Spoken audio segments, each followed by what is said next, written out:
नमस्कार दोस्तों, golden future देख रहे सभी दर्शकों का मैं आचार्य पंकज शास्त्री हार्दिक स्वागत करता हूं, हार्दिक अभिनंदन करता हूं। ये आपका प्रिय कार्यक्रम गोल्डन फ्यूचर आपको ज्योतिष में जितने भी रहस्य हैं ज्योतिष के बारे में आपको बताने का मैं प्रयास करूंगा। इस कार्यक्रम के माध्यम से जो जातकों को ज्योतिष में रुचि है और जो जातकों को अपने प्रश्नों का उत्तर नहीं मिल रहा, तो इस आपके पसंदीदा कार्यक्रम गोल्डन फ्यूचर से आपको उत्तर अवश्य मिलेगा। प्रिय दोस्तों, मार्च महीना चल रहा है। हम सभी जानते हैं कि अभी होली का पावन त्यौहार आने वाला है। होली का पावन त्यौहार 29 मार्च को 2021 को आने वाला है और जो होली से 8 दिन पूर्व जिसे हम होलाष्टक कहते हैं वो 21 मार्च रविवार के दिन 28 मार्च तक चलेगा। ये 8 दिन में किसी भी प्रकार के शुभ कार्य करने वर्जित होते हैं। प्रिय मित्रों, होली का पर्व क्यों मनाया जाता है इसके बारे में आपको पता है, लेकिन मैं फिर भी आपको सूक्ष्म रूप से जानकारी देने का प्रयास करूंगा। प्रिय मित्रों, होली का त्यौहार पुरातन काल की कथा है कि हिरण्यकश्यप नामक एक राक्षस थे जो कि पूर्व में भगवान विष्णु के दूत हुआ करते थे, पार्षद हुआ करते थे, जिनका नाम जय था। और किसी कारणवश उनको श्राप लग गया और वो राक्षस योनि में चले गए। तो राक्षस योनि में जाने के कारण उनके एक पुत्र थे जिनका नाम प्रहलाद था और प्रहलाद भगवान विष्णु के अनन्य भगत थे। हिरण्यकश्यप का मानना था कि मैं ही सर्वोपरि सर्वप्रथम मैं ही ईश्वर हूँ। वो किसी भी प्रकार की किसी भी ईश्वर में रुचि रखने के लिए नहीं कहता था। तो प्रहलाद के साथ इसी बात के साथ, हालांकि हिरण्यकश्यप प्रहलाद के पिता थे, लेकिन प्रहलाद को भगवान विष्णु के अनन्य भगत थे। उनको भगवान विष्णु में बहुत सी आस्था थी, लेकिन इस बात को वो बर्दाश्त नहीं कर सकते थे कि प्रहलाद की भगवान में रुचि है। वो कहते थे कि मैं ही ईश्वर हूँ, मेरे में ही सभी को रुचि रखनी चाहिए। तो इसी बात से तंग होकर के हिरण्यकश्यप नामक राक्षस ने अपने पुत्र प्रहलाद को खत्म करने के लिए अपनी बहन होलिका को कहा कि आप इसको खत्म कर दीजिए। और होलिका को ने खत्म करने के लिए ये प्रयास किया कि होलिका को वरदान था कि वो कभी भी अग्नि में भस्म नहीं हो सकती। तो होलिका ने पूर्णिमा के दिन प्रहलाद को अपनी गोद में बिठा करके उसको अग्नि में भस्म होना चाहा, परंतु भगवान की इतनी कृपा थी प्रहलाद के ऊपर कि होलिका खुद भस्म होगी, प्रहलाद को किसी भी प्रकार से उसको नुकसान नहीं हुआ। दोस्तों, यही कथा के कारण ये 7 दिन प्रहलाद को हिरण्यकश्यप ने बहुत परेशान किया था, बहुत तंग किया था। इसीलिए ये 21 तारीख से लेकर के 28 तारीख तक, 21 मार्च से 28 मार्च तक जो होलाष्टक है, तो यही कहा जाता है कि इसी कथा के माध्यम से इन दिनों में प्रहलाद को, जो भगवान के भगत थे, उनको कष्ट सहना पड़ा। इसीलिए किसी भी प्रकार का कोई भी शुभ कार्य नहीं करना चाहिए। तो प्रहलाद का अर्थ होता है दोस्तों आनंद, खुशी। तो जब होलिका अग्नि में उनका नुकसान हो गया और प्रहलाद बच गए, और इसी दौरान अगले दिन उन्होंने इस पर्व को मनाया। तो खुशियों का ये पर्व आपके लिए, आपके परिवार के लिए बहुत से ढेर सारे रंगों का, आपका रंग भरे आपके जीवन में सर्वदा खुशहाली रहे।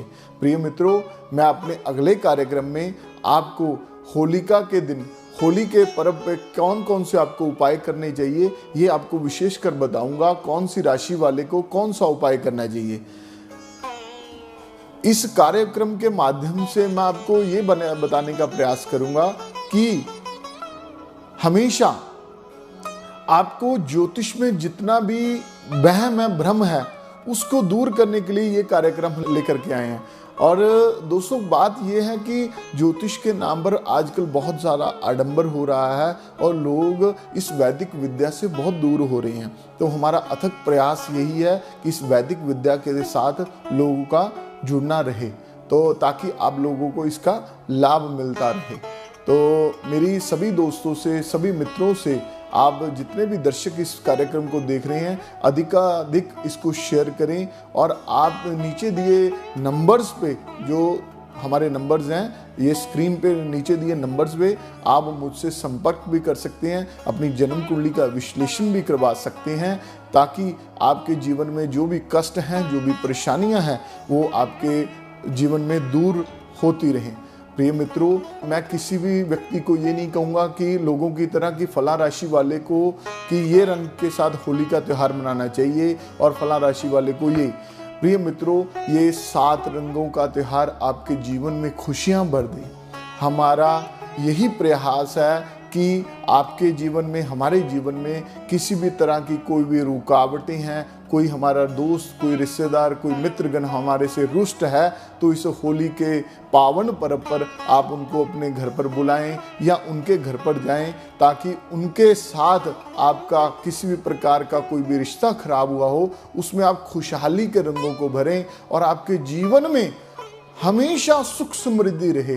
मेरा ये मानना है, इस पर्व के माध्यम से, इस पर्व को मनाने से आपको, आपके ऊपर इतनी कृपा होने वाली है, ये आपके जीवन में जितने भी कष्ट हैं, इस पर्व के माध्यम से, ये पर्व को मनाने से आपके कष्ट निकल जाएं।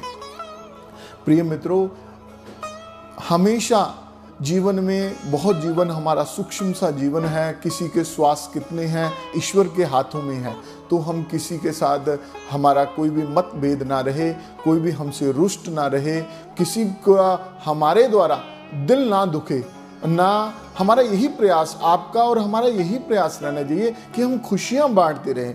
जैसे एक सफ़ेद रंग के कपड़े के ऊपर किसी भी प्रकार का रंग पड़ता है तो वो बहुत सा सुंदर सा खिल उठता है, या एक पुष्प को हम खिलते हुए देखते हैं, वैसे ही इस होली के पावन पर्व पर आपका जीवन इतना खुशहाली भरा रहे। मेरी ईश्वर के आगे यही विनती, यही प्रार्थना है।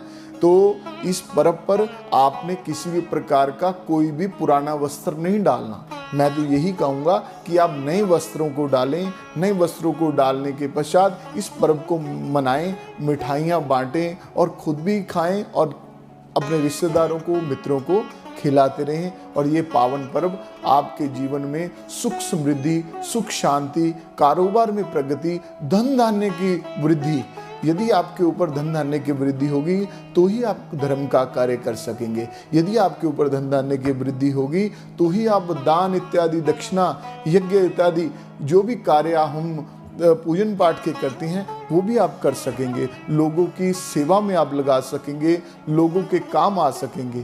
किसी भी व्यक्ति की, आपने इस होली के इस पावन पर्व पर मेरे कहने से एक संकल्प अवश्य लेना है। वो ये संकल्प है कि किसी भी प्रकार का कोई भी व्यक्ति, यदि आपको पता है कि आपका दोस्त है या रिश्तेदार है, यदि वो परेशान है, उसको उसमें सुख रूपी रंगों का, उसके जीवन में जो खाली स्थान है दुखों का, उसके ऊपर दुख ही दुख है, वो किसी बात से परेशान है, तो आपने उसको सुख रूपी किसी प्रकार का उसके सहायता करनी है, सहायता रूपी रंगों को आपने भरना है। तो ये होली का पर्व आपके परिवार के लिए, आपके सभी सदस्यों के लिए बहुत ही खुशियों भरा रहे। सभी दर्शकों को एक चीज़ का, हमारे कार्यक्रम के माध्यम से एक चीज़ का बहुत अधिक लाभ मिलेगा। वो ये है कि देखिए, आजकल कोई भी कुंडली दिखाने के लिए जाते हैं तो उसमें सैकड़ों रुपए फीस रखी जाती है, और ताकि जो व्यक्ति परेशान है, फीस ना होने के कारण वो किसी भी एस्ट्रोलॉजर के पास, किसी भी ज्योतिषी के पास नहीं जा पाता और अपनी समस्या को ऐसे ही लेकर के अंदर की अंदर घुटता रहता है। तो प्रिय मित्रों, आपको इस कार्यक्रम के माध्यम से मैं ये एक संदेश देना चाहता हूँ कि हमारा प्रतिदिन दोपहर 12 से दोपहर 2 बजे तक 2 घंटे का एक ऐसा समय है जिसमें हम निःशुल्क जन्मपत्री आपकी देखेंगे और आपको समाधान बताएंगे। आप नीचे दिए नंबर्स पर संपर्क करके मेरे कार्यालय में मुझसे मिल सकते हैं और हमारा ये जो 12 से 2 का समय बिल्कुल ही निःशुल्क है। आप कोई भी कुंडली, कोई भी पत्री, कोई भी आपकी समस्या है, आप मेरे पास लेकर के स्वयं आ सकते हैं और मैं जितना भी योग्य हूँ आपकी उस समस्या का समाधान करने में आपकी सहायता अवश्य करूँगा। और यदि किसी ने मेरे से अपॉइंटमेंट के साथ मिलना है तो 4 से 6 बजे के बीच आपको विशेष समय के अनुसार अपॉइंटमेंट का जो हमारा समय है उसमें आप मुझसे मिल सकती हैं। तो आपको दोनों ही समय, आपको 12 से 2 का भी मैंने बता दिया, 4 से 6 का भी बता दिया। यदि किसी बहुत ही ज़रूरतमंद व्यक्ति हैं, यदि उनके पास कोई भी किसी भी प्रकार की समस्या है, वो शुल्क नहीं कर सकते, तो बिल्कुल ही निःशुल्क आप बेझिझक मुझसे संपर्क करके मुझसे मिल सकते हैं। प्रिय मित्रों, हमारा कार्य है कि हम लोगों की सेवा कर सकें, ज्योतिष के माध्यम से धर्म के साथ लोगों को जोड़ सकें, भगवान के साथ, ईश्वर के साथ जोड़ सकें और आपकी समस्या का समाधान करने में हमारे ऊपर भी यही है कि आपके साथ, आपके संकल्प को पूरा करने के लिए आपके साथ जुड़ें। आप यदि खुश रहेंगे दोस्तों तो मुझे अत्यधिक प्रसन्नता होगी। आपकी समस्या का यदि समाधान होगा, आपसे ज़्यादा मुझे खुशी मिलेगी। तो प्रिय मित्रों, तो आप जब भी बेझिझक मुझसे मिल सकते हैं। नमस्कार।